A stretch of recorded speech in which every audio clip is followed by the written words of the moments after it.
Hello students, welcome to the South City PCMB. मैं हूं दुर्गेश तिवारी, आपका मैथमेटिक्स मेंटर। क्लास 12 के बच्चे बहुत वेट कर रहे होंगे कि कुछ नया चैप्टर आए। मैट्रिक्स पढ़ रहे हैं हम लोग, कोई नया चैप्टर आए जिसको हम लोग पढ़ के बड़ा एंटरटेन करें। तो चैप्टर आ चुका है आज, अर्थमेटिक प्रोग्रेशन। बच्चों एक यूनिक सी चीज़ है अर्थमेटिक प्रोग्रेशन, और बहुत स्पेशल कॉन्सेप्ट लेकर के आए आपके लिए। आपको कहीं और जाने की जरूरत अब नहीं है। आज से आपके सारे डाउट एपी के क्लियर होने वाले हैं। एपी आपको फुल कंटेंट कराएंगे और कुछ भी ऐसा नहीं रहेगा इसमें कि कुछ भी कम रखें, सब कुछ कराएंगे यहीं पे एक ही प्लेटफॉर्म साउथ सिटी पीसीएमबी। ये बेसिकली अगर मैं बात करूं तो कुछ चैप्टर्स ऐसे हैं जो किसी भी बोर्ड के बच्चे कर सकते हैं, लेकिन बेसिकली ये जो साउथ सिटी पीसीएमबी है ये आईसीएसई बोर्ड के बच्चों के लिए आया है।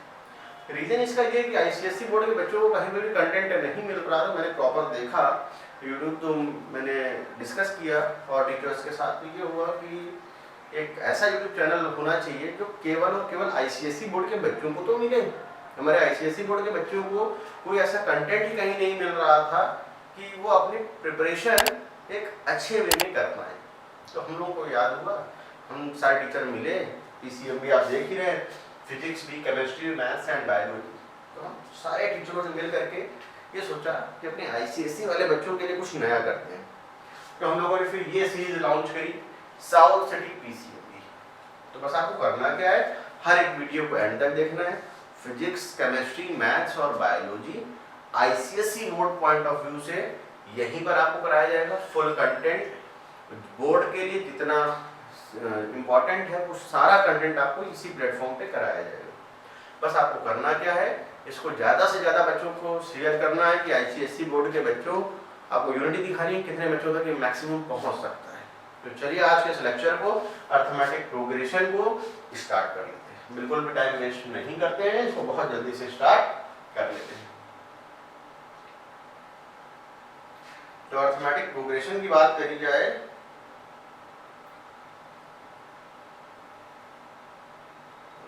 थोड़ा सा इसको कॉपी कर देते हैं।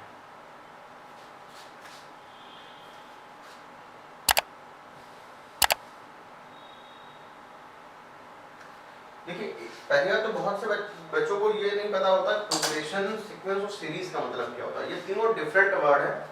मैं बात करूं प्रोग्रेशन की, सीरीज की या सीक्वेंस की, तो तीनों अलग अलग चीजें। तो सबसे पहले मैं बात करता हूँ कि सीक्वेंस क्या होता है।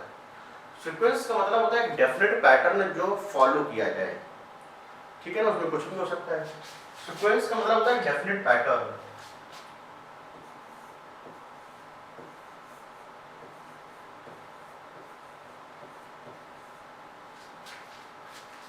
सीक्वेंस की जो मीनिंग है उसका मतलब है एक डेफिनेट पैटर्न।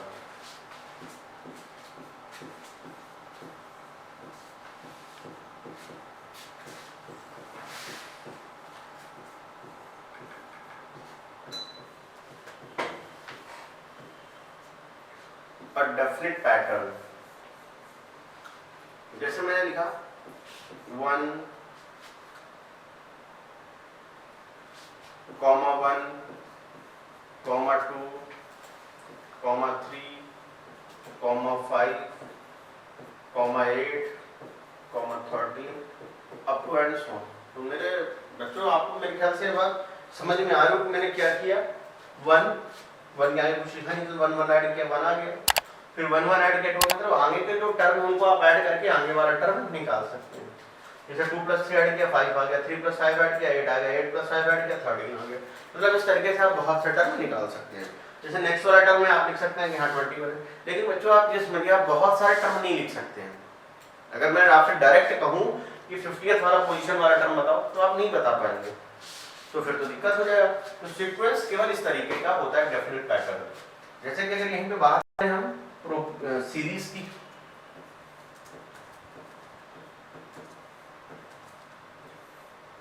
तो सीरीज का मतलब क्या होता है, if term of sequence connected by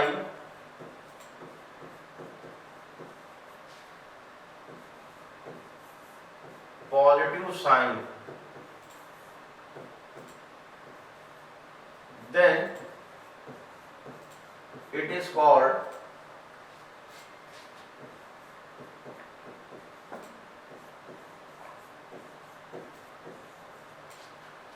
series. अगर बेटा जो हमें टर्म दिए गए हैं सीक्वेंस के जो टर्म जो मैंने निकाले हैं 1, 1, 2, 3, 5, 8, 13 up to and so on, तो अगर इन टर्म्स को हम लोग क्या करें कि अगर किसी पॉजिटिव साइन से ऐड कर दें, कनेक्ट कर दें, तो देखिए क्या रिजल्ट आएगा। जैसे 1 + 1 + 2 + 3 + 5 + 8 + up to and so on, तो ये बन गई आपकी सीरीज। तो सीक्वेंस हो गया, सीरीज हो गया। अब आती है बारी प्रोग्रेशन की, ये इंपॉर्टेंट है, यही हम लोगों को डिस्कस करना है।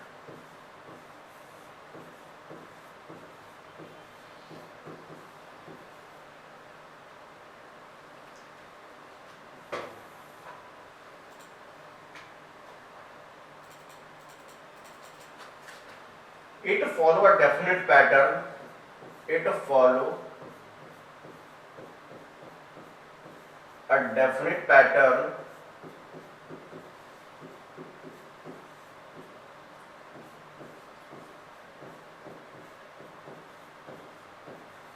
and we can easily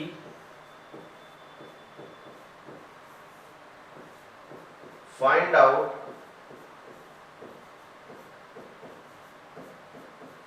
nth term।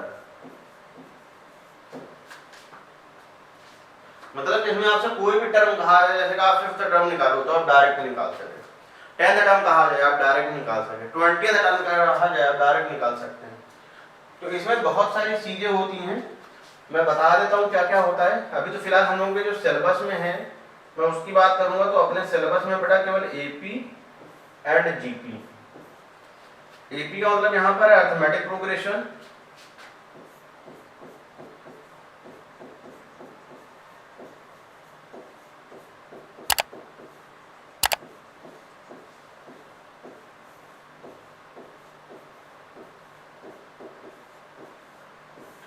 और जीपी का मतलब है बच्चों ज्योमेट्रिक प्रोग्रेशन।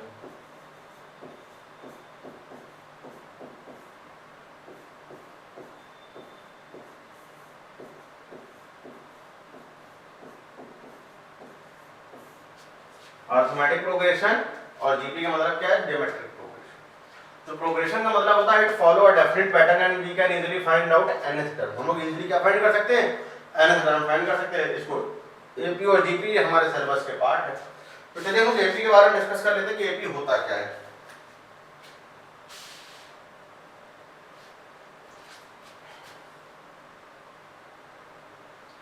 एपी का मतलब ये है बच्चों, if difference between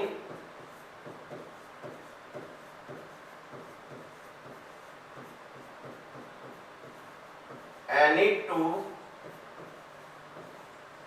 consecutive term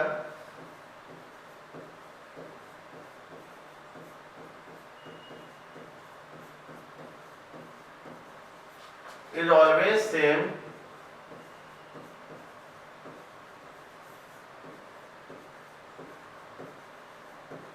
if difference between any two consecutive term is always same, then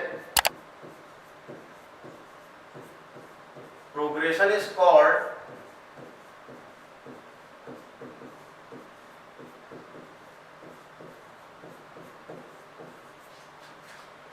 NAP। उस केस में हम लोग ये कहते हैं कि एपी है। जैसे एक देख लेते हैं हम लोग कौन सा, 2, 4, 6, 8, 10, 12, 14 up to and so on, ये इस तरीके से बना हुआ है। ठीक है, अगर ये इस तरीके से बना हुआ है तो आप लगातार दो टर्म के बीच का डिफरेंस देखिए, 4 - 2 यानी कि 2, 6 - 4 यानी कि 2, 8 - 6 यानी कि 2, सेम आ रहा है। इसको बोला जाता है बच्चों कॉमन डिफरेंस। कॉमन डिफरेंस, इसको स्मॉल डी से रिप्रेजेंट करते हैं कॉमन डिफरेंस को, इसको स्मॉल ए से रिप्रेजेंट किया जाता है। तो स्मॉल ए का मतलब होता है फर्स्ट टर्म, ये आपका फर्स्ट टर्म है। स्मॉल ए को हम लोग रिप्रेजेंट करते हैं बच्चों फर्स्ट टर्म से,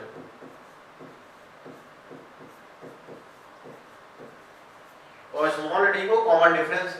तो कॉमन डिफरेंस और फर्स्ट टर्म आपने मेरे ख्याल से देख लिया।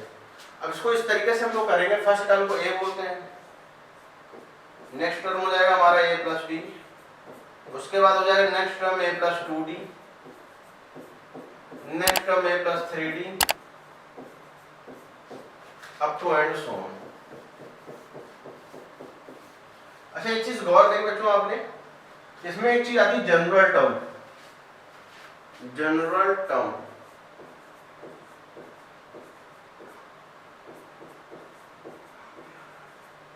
या इसी को लास्ट टर्म भी बोला जाता है, जनरल टर्म और लास्ट टर्म। बुक में वैसे जनरली हम लोग टीएन लिखते हैं, इसको बुक में स्मॉल एन से रिप्रेजेंट किया जाता है, टीएन और N.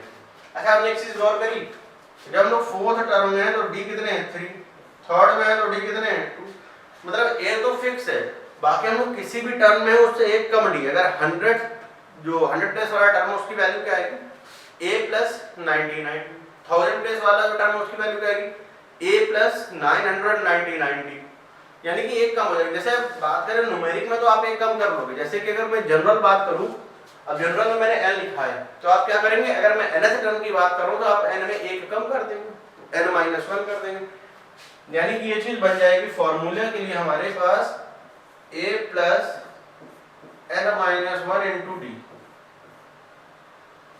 a plus n-1 into D.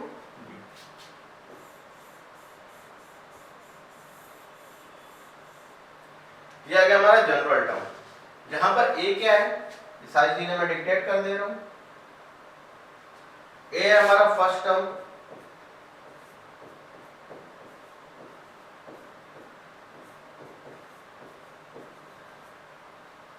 ये है number of term,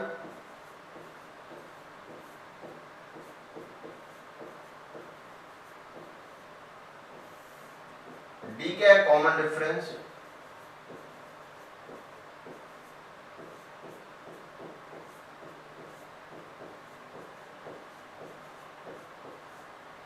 first term number of terms and common difference. अच्छा इसी में जैसे कहा जाए find nth term from and, find nth term from and. अगर हमें nth टर्म एंड से निकालना है तो इसकी वैल्यू हो जाएगी l-n-1 इंटू डी, ये चीज। अब बच्चों यहाँ पर l का मीनिंग क्या है ये भी मैं बता देता हूँ, आप ध्यान से देखिए। l का मतलब है यहाँ पर लास्ट टर्म,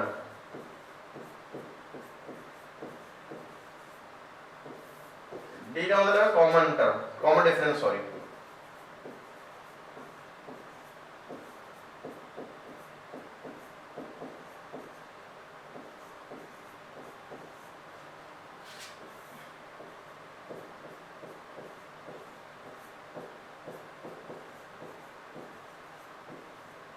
n का मतलब है नंबर ऑफ टर्म्स।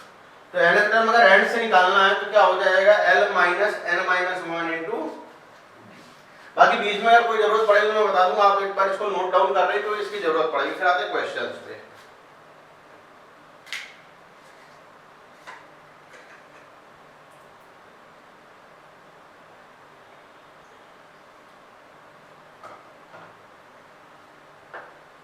चलिए आ रहे हैं नेक्स्ट पार्ट पे।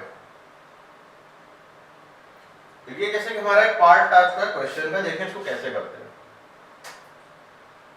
हमसे क्वेश्चन में कहा गया फाइंड एन एपी, एक एपी हमें फाइंड करनी है, खुद nth टर्म। तो nth टर्म को हम लोगों ने किससे रिप्रेजेंट किया था, tn से, यानी कि tn की जो वैल्यू है वो आ गई 7 - 3 है।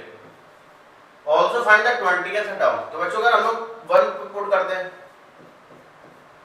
तो ये आ जाएगा फर्स्ट टर्म यानी कि a, तो 7 माइनस 3 n की जगह 1 रखेंगे तो आ जाएगा 4, n की वैल्यू 2 रखी जाए तो क्या आ जाएगा सेकंड टर्म यानी कि t2।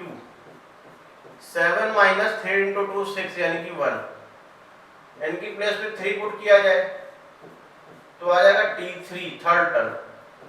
7 माइनस 9 यानी कि क्या आ गया माइनस का 2, n की वैल्यू 4 पुट करी जाए तो t4 क्या आ जाएगा 7 माइनस 12 यानी कि माइनस का 5। इस तरीके से हम लोग कॉन्टिन्यूस बहुत सारे टर्म निकाल लेंगे। तो हमने एक चीज गौर करी ना, n की जगह हम लोग डिफरेंट डिफरेंट वैल्यूज को पुट करके बहुत सारे टर्म निकाल ले रहे हैं। तो इसको कैसे लिखेंगे देखिएगा, 4, 1, माइनस का 2, minus 5, minus 8 up to and so on. अब इसमें आ गया 20th टर्म, तो t20 की बात करें तो 7 माइनस 3 इंटू 20, 7 माइनस 60 यानी कि माइनस का 53। तो t20 की जो वैल्यू आ गई वो आ गई माइनस का 53। ये आ गया आपका 20th टर्म।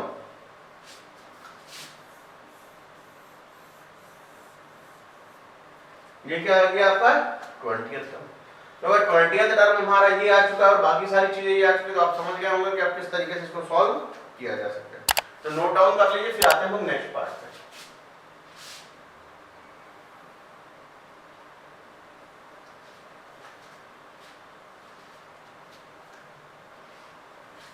देखिए, find the indicated term in each of the following APs.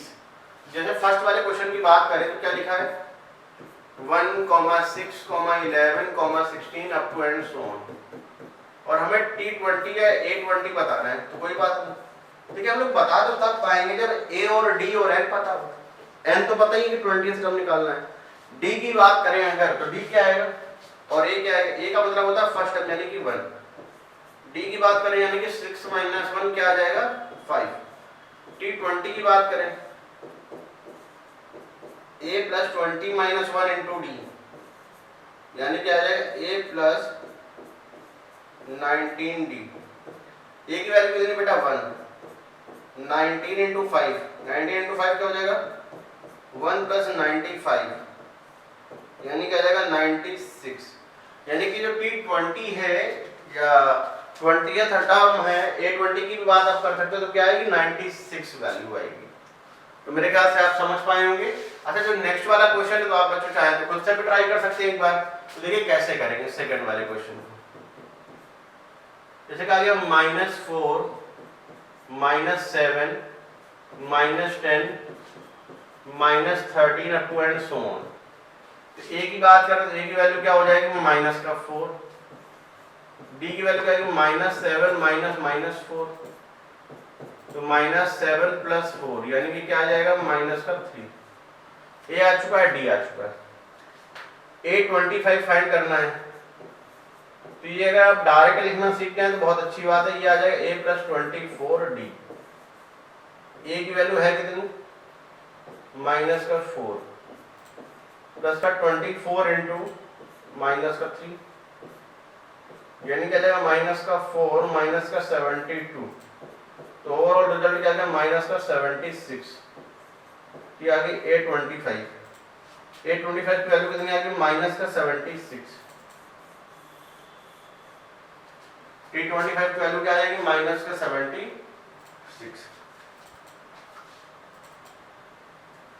an की बात कर लेते हैं। a plus n minus 1 into D. a की वैल्यू कितनी है -4, n माइनस 1। d की वैल्यू कितनी है माइनस का 3, -4 माइनस का 3n प्लस का 3। ये आ जाएगा माइनस का 3n माइनस का 1। ये आ गई an की वैल्यू।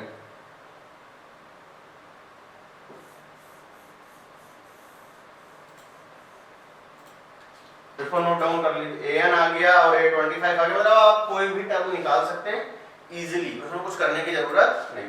तो एक बार इन क्वेश्चंस को दोनों को नोट कर लीजिए, फिर आते हैं हम लोग नेक्स्ट पार्ट पे। एक बार नोट डाउन कर लीजिए इसको बच्चों।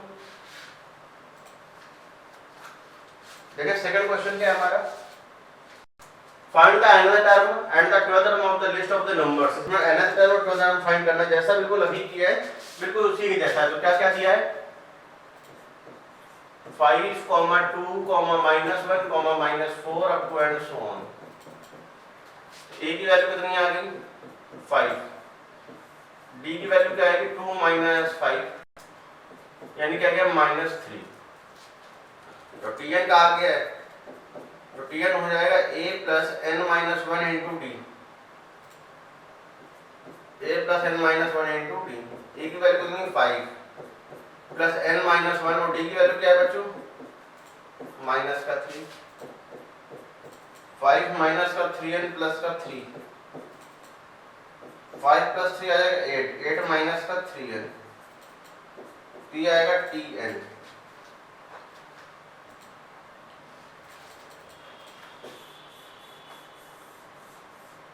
ये आ गया हमारा nth टर्म। अच्छा इसके बाद क्या कहा गया 12th टर्म फाइंड करना है। तो 12th टर्म देख लेते हैं क्या आएगा t12 को पहले निकालते हैं। t12 अच्छा t12 की वैल्यू कितनी आ जाएगी a + 11 d और a की वैल्यू तो आप यहां देख ही रहे कितनी है 5 + 11 और d की वैल्यू क्या है बच्चों -3, 5 - 33 यानी कि t12 का जो रिजल्ट आया वो आ गया हमारा -28।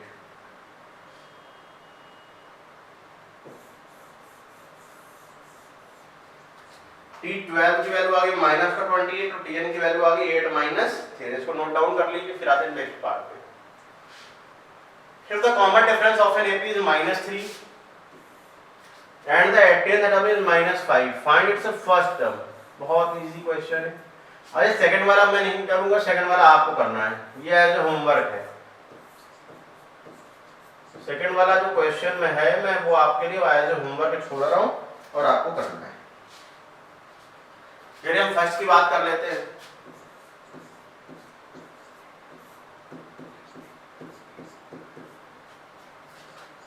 Common difference of an AP, हमें डी फाइंड आउट करना है।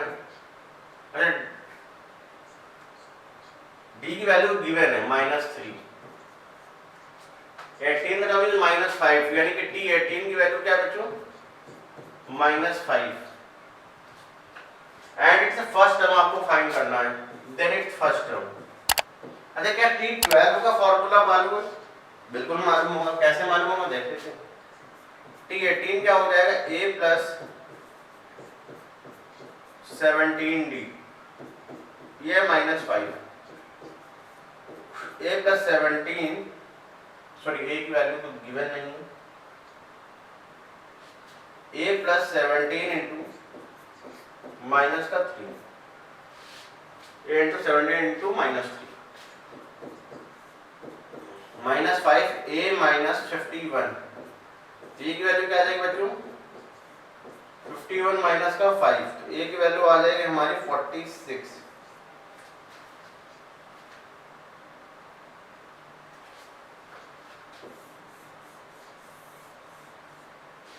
अच्छा इसके बाद सेकंड वाला क्वेश्चन तो आपको करना ही है एज होमवर्क, सारे मैं ही बता दूं फिर आपको क्या करना है।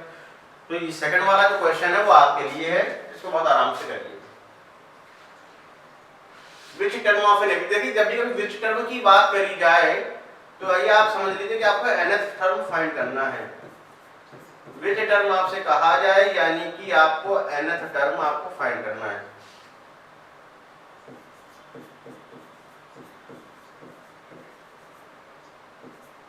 यानी कि n की वैल्यू आपको फाइंड करनी है, इसका मतलब ये होगा।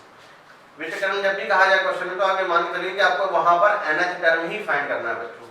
अब जैसे कहा गया है 3, 8, 13, 18 up to and so on. Let 78 is nth term। हम लोगों ने ये सेट कर लिया कि जो 78 है वो कौन सा टर्म है nth टर्म है। अगर nth टर्म है 78 तो यानी कि tn की वैल्यू कितनी हो गई 78 और tn होता क्या बच्चों a + n - 1 * d की वैल्यू होगी 78। अच्छा a और d की वैल्यू यहां से आसानी से निकाली जा सकती है। a की वैल्यू कितनी है 3 प्लस n की वैल्यू कितनी निकालनी है, d क्या है 5 है equal to 78, n minus 1 into 5, 78 minus का 3, n माइनस 1 इंटू 5, ये हो जाएगा 75, n माइनस 1 की वैल्यू कितनी हो जाएगी 15, n की वैल्यू कितनी हो जाएगी 16,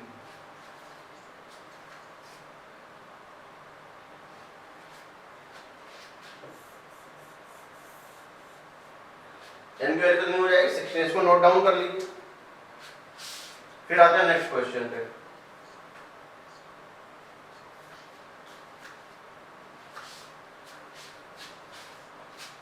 सेकंड वाला आपको खुद से ट्राई करना है।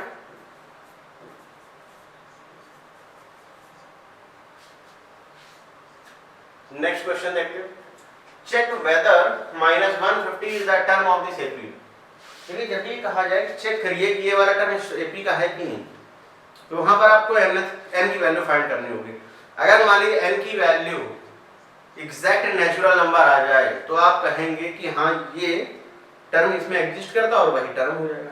अगर मान लीजिए n की वैल्यू फ्रैक्शन में आ जाए या डेसिमल में आ जाए तो n की वैल्यू क्या कभी नेचुरल नंबर के अलावा हो सकती है क्या? क्या आप बोलोगे 2 होल 1/2 टर्म? ये तो नहीं पॉसिबल है।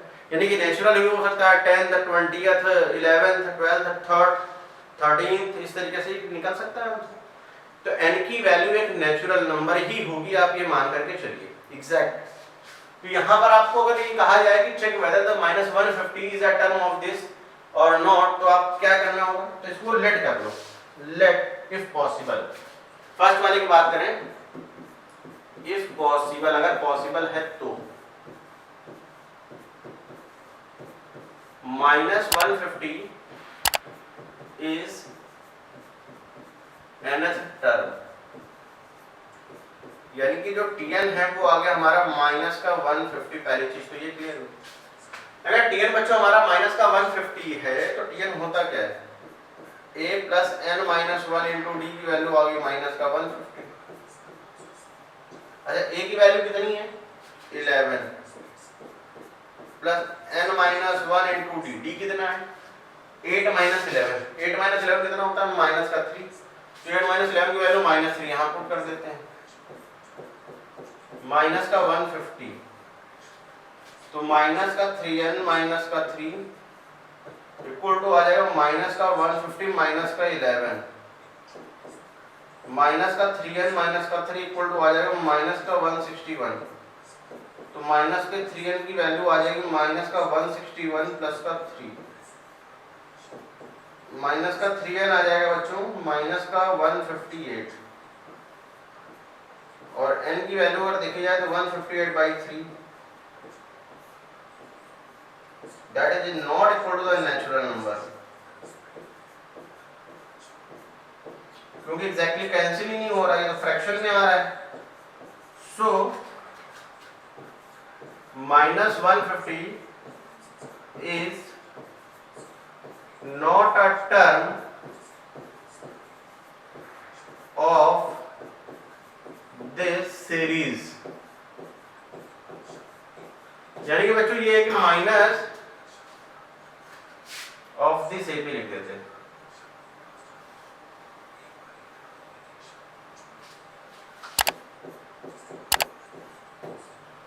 माइनस 150 एपी का टर्म नहीं, मतलब कि अगर ये एपी पूरी लिखी जाए तो इसमें माइनस का 150 नहीं आएगा। अब ऐसा ही सेम क्वेश्चन ये वाला है, इसको आपको करना है, ये होमवर्क है आपके लिए।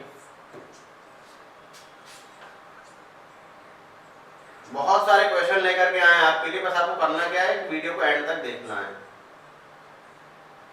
एक क्वेश्चन ये है, क्या है? Find 20th term from the last.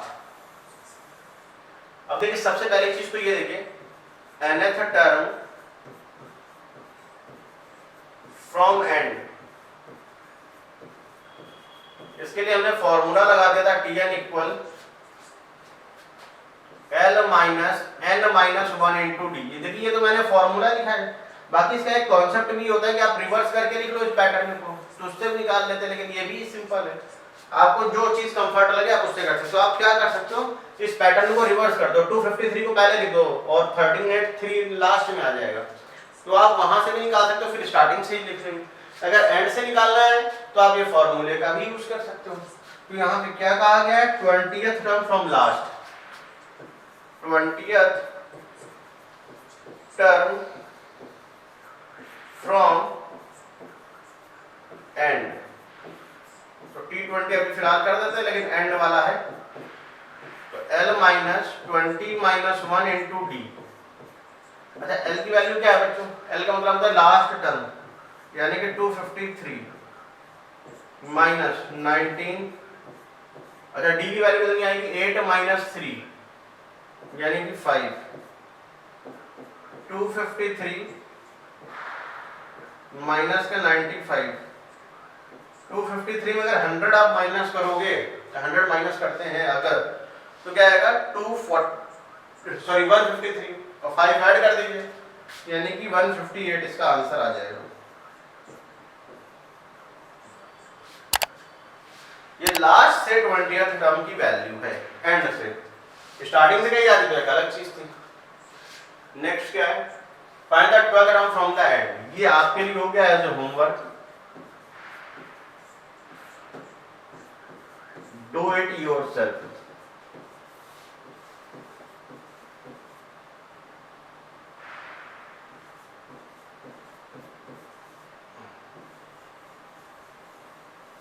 Do it by yourself, आपको खुद से करना है। Find the sum of two middle terms, two middle most terms, मतलब मिडिल टर्म आपको निकाल के उनका सम करना ऑफ द एपी। तो एपी गिवन क्या है, माइनस का 4/3 minus 1 minus 2/3 up to and so on 41/3। अच्छा बच्चों एक चीज ये देखिए, पहले ये तो पता चले कि इसमें टोटल टर्म कितने हैं, तब तो मिडिल टर्म निकाल पाएंगे ना। तो इसमें आप ये मान के चलिए कि ये फर्स्ट टर्म है और ये लास्ट टर्म है। अभी हम लोग थोड़ी देर के लिए मान करके चलते हैं। अच्छा डी की वैल्यू कितनी आएगी, -1 माइनस का 4/3 -1 प्लस 4/3, तो -3 प्लस 4/3 यानी क्या आ जाएगा 1/3। ये कॉमन डिफरेंस है। अगर ये कॉमन डिफरेंस है तो n टर्म ये है, तो आपको n की वैल्यू फाइंड करनी है। तो tn इक्वल टू क्या होगा, a plus n minus 1 into D. Last term की वैल्यू बच्चों 41/3 इक्वल टू माइनस का 4/3 n minus 1 into D, D की वैल्यू 1/3। इसको जाते हैं 41/3 प्लस 4/3, तो n माइनस 1 इंटू 1/3, 45/3 की वैल्यू आ जाएगी हमारी n माइनस 1 इंटू 1/3।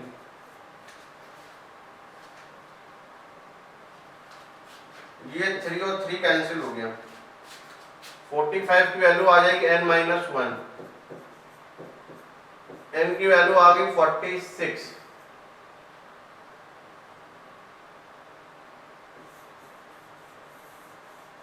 इसमें इवन नंबर जब भी होता है तो टू मिडिल टर्म होंगे, एक तो 23rd एंड 24, एक तो होगा n/2th और एक हो जाएगा n/2 plus 1th। Are to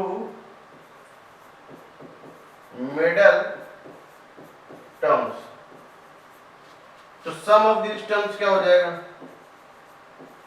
some of these terms हो जाएगा T23 plus T24 a plus 22d a plus 23d, तो ये आ जाएगा 2a प्लस 45d।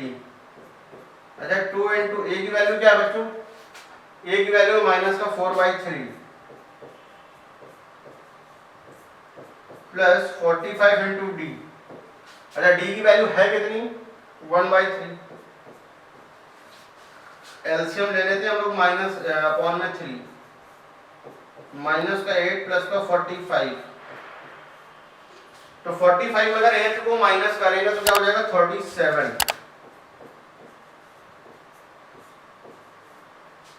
37 बाई, ये सम ऑफ टू मिडिल टर्म्स आ जाएगा। मेरे ख्याल से बच्चों आपको ये आज की जो क्लास है वो समझ में आ रही होगी और पूरी अच्छी तरीके से। अच्छा, नेक्स्ट क्लास जो अपनी होगी वो और भी इंपॉर्टेंट होगी। बस आपको करना क्या है, हर एक वीडियो को एंड तक देखना है। क्या कहा गया, 7 the term of the AP 1/9, T7 की वैल्यू है 1/9, और क्या कहा गया, and 9th term is 1/7, T9 की वैल्यू है 1/7। हमसे कहा गया इसका 63rd टर्म बताओ, T63 बताना है। देखिए आप कोई भी टर्म तो तब बता पाएंगे जब ए और डी आपके पास हुआ। ए और डी निकालने के लिए हमने मान लिया फर्स्ट टर्म ए है, कॉमन डिफरेंस डी है। a प्लस 6d की वैल्यू हुई बच्चों आपकी 1/9, और a प्लस 8d की वैल्यू कितनी हो जाएगी 1/7। दोनों को माइनस कर दिया जाए, ये कैंसिल, माइनस के 2d की वैल्यू क्या आएगी 1/9 माइनस 1/7, तो 7 माइनस 9 अपॉन 63, माइनस का 2d अपॉन माइनस का 2/63, d की वैल्यू 1/63 आ गई। अच्छा, d की वैल्यू अगर ये आ गई 1/63, यहाँ पुट कर दो, a plus 6 into 1/63 equal to 1/9। a की वैल्यू आ जाएगी बच्चों 1/9 माइनस 6/63, एलसीएम हुआ जाकर के 63, 9 7 जाओ ये 6 यानी कि 1/63। a और d हमारी दोनों की वैल्यू आ गई। अगर a और d की वैल्यू आ गई है 63rd टर्म निकालना है T63, यानी कि हो जाएगा a प्लस 62d, तो ये आएगा बच्चों 1/63 प्लस 62 इंटू 1/63, 1 प्लस 62/63, ये बना हमारा 63/63 यानी कि आ जाएगा 1। ये बच्चों बहुत इंपॉर्टेंट क्वेश्चन था, इसको बहुत ध्यान से देखेगा। तो I hope my dear students आपको आज की क्लास समझ में आई होगी, पसंद आई होगी, और आप जान रहे हैं कि मैं हूं आपका मैथमेटिक्स मेंटर दुर्गेश तिवारी, और हम लोग मिल रहे हैं साउथ सिटी पीसीएमबी पर। फुल सिलेबस कवरेज आपको यहीं पर मिलेगा, फिजिक्स, केमिस्ट्री, मैथ्स और बायोलॉजी का। अगर आप इस वीडियो को फर्स्ट टाइम देख रहे हैं तो प्यारे बच्चों इसको शेयर जरूर करिएगा, और भैया अभी तक चैनल सब्सक्राइब नहीं किया तो वो भी आप काम कर लीजिए, लाइक और शेयर जरूर करें, क्योंकि वही हमारे लिए मोटिवेशन का काम कर रहा है। तो चलिए मिलेंगे अपने नेक्स्ट लेक्चर में, लेक्चर नंबर 2 में एपी के। तो वेट करिएगा, प्रॉपर नोट्स बनाइए, मस्त रहिए। तो वेट करेंगे लेक्चर नंबर 2 का। Bye bye.